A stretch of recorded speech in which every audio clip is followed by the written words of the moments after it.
Bismillahirrahmanirrahim. Assalamu alaikum. Asad Yaqub here, and I welcome you to a wonderful video on IELTS.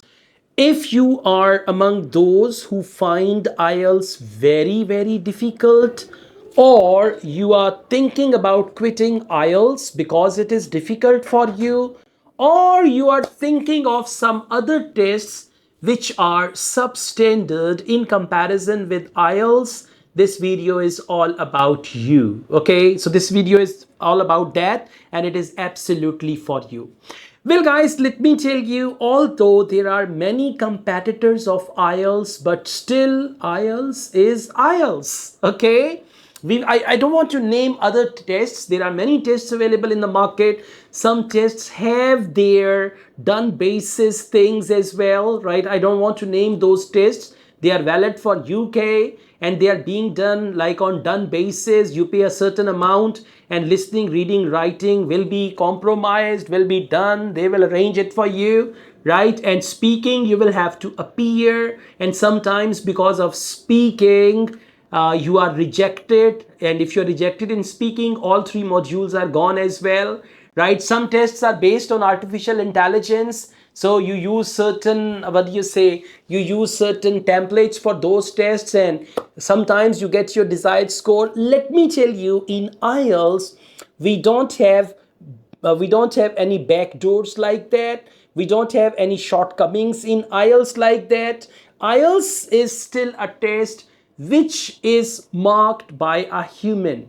It is based on human intelligence. It is conducted, or it is made by human, and tests are conducted by human. Now they are on computer as well, but they are marked by human. Apart from listening and reading, your speaking and writing, they are marked.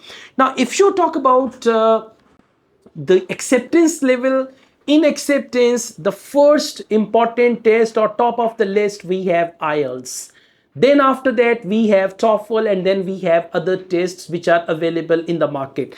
Now I have noticed this thing, that when you go for a certain test on done basis, right, you pay certain amount, you are happy, they say okay, you just have to pretend that you are typing and all that, and then there is a double screen, someone else is performing your test. This does not happen in IELTS. This happens in other tests, and I don't want to name them. Okay, so your listening is done, you pass it. Your reading is done, you pass it. Your writing is done, you pass it. When it comes to speaking, they prepare you for speaking. Sometimes you clear it, but sometimes because of the students who go for these other tests, they are not capable of speaking English. That's why they go to other tests. Okay, so because of speaking, their whole thing fails, and then the money is gone and all that stuff.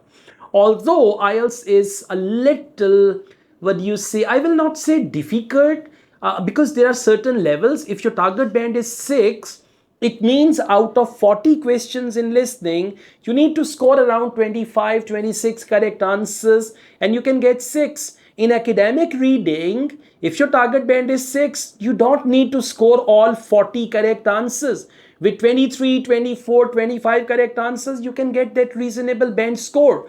And with the advent of computer delivered IELTS, now in writing, you can use sometimes templates as well, and they are working in computer delivered IELTS. Okay, like this speaking book, we have a writing book. In the writing book, there are several templates, ready-made sentences. We have designed 25 sentences in order which you can use in your computer delivered IELTS with your own efficiency and good English in the blanks. And these things are working in computer delivered IELTS, and students are getting good band score. So IELTS and speaking, there is a human, you have to speak. It's just not like you need to read something aloud and all that. When there is human, you are more comfortable with human as compared to artificial intelligence. If you do not understand the question, that human will repeat the question for you. Okay, so if you just think that computer delivered IELTS or IELTS is difficult and other tests are easier, let me tell you, the countries you are going to go to or you are planning to go to, there your medium of instruction is English. Their lessons will be delivered in English. The books that you're going to study, they are going to be all English. right? All subjects are going to be in English. So if you escape IELTS, actually IELTS does not only IELTS not only prepares you for English test, it actually prepares you to study abroad. After attending IELTS test, you get ready for listening, reading, writing, speaking. You prepare all these things, and then you are ready to study in an English speaking country without any problem, right? So I would say don't be afraid of IELTS. Try to work out, try to work on IELTS. My videos are available. You can practice from there, because IELTS will prepare you for foreign studies. And after IELTS, if you go to a foreign country, you will not be uncomfortable. And if you go there without IELTS through any other test, then you will not understand whatever is happening there, right? Thank you so much. All the best. I also teach IELTS online all over the world and in campus in Lahore, Pakistan. We have books on IELTS, one on IELTS speaking, one on IELTS writing. We have computer delivered IELTS software for practice. We offer study plans for IELTS preparation, study visa consultancy. So if you want to get any help, you can just contact us and we'll give you all the details. Asad Yaqub wholeheartedly wishes you best of luck. Take care. Allah Hafiz.